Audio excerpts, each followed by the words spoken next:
How to turn on or enable comments on YouTube video.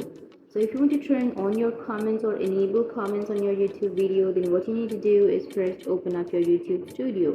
You can do that thing from your YouTube studio. So first open up your YouTube studio and then you can simply choose your video. So for example, I'll be choosing this video. Once you choose the video, now what you need to do is simply go for the edit icon, which is on the upper right, which has that pencil shaped icon. Once you've chosen edit, now you can choose for more options, which is on the bottom, and here you will have comment options. So if you have turned off your comments, then you will have off under your comments. You can simply tap on comments and then you can tap on on.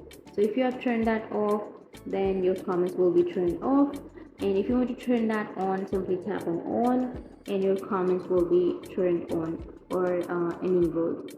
So that's how you can turn on or enable comments on your YouTube videos. And if you have any questions, feel free to comment below. Thanks for watching.